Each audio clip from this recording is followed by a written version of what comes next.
What are these jazz players doing when you see or listen to a jazz performance? The vast majority of the time, you're hearing a group present a melody, then the musicians take turn improvising over the chord progression, then they play the melody again, and then the song is over. Sometimes there will be a brief introduction at the very start of the performance. Sometimes there will be a brief outro or ending section at the very end of the performance. The introduction and outro, if they occur, are typically quite short in duration, far shorter than the duration of the melody. Let's first talk about the melody sections. The melody of a song is not improvised. It is pre-written by the original composer of the song. While it is common for jazz musicians to embellish the melody, the majority of these changes or embellishments are rhythmic, and the listener can usually still identify what the song is, despite the changes.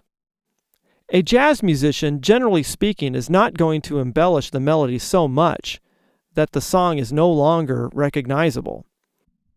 If the group has a vocalist, she or he is most likely singing the melody sections at the start and at the end of the performance.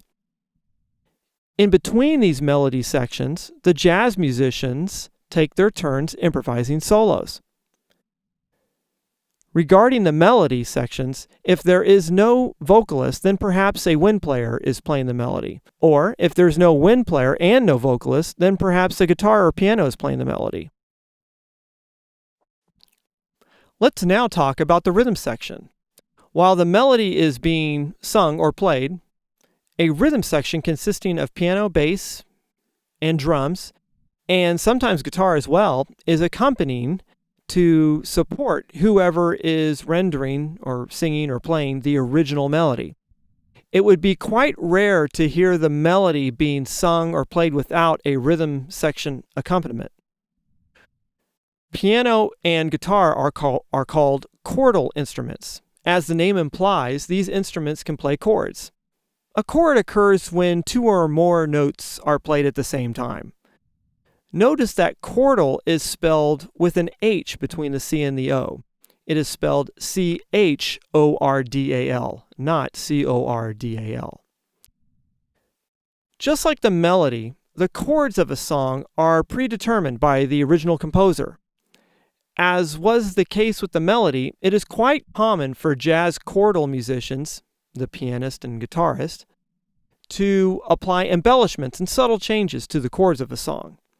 Once the original melody has been played through, the jazz musicians take turns making up their own new melodies, also known as improvising, over the song's original order and duration of chords.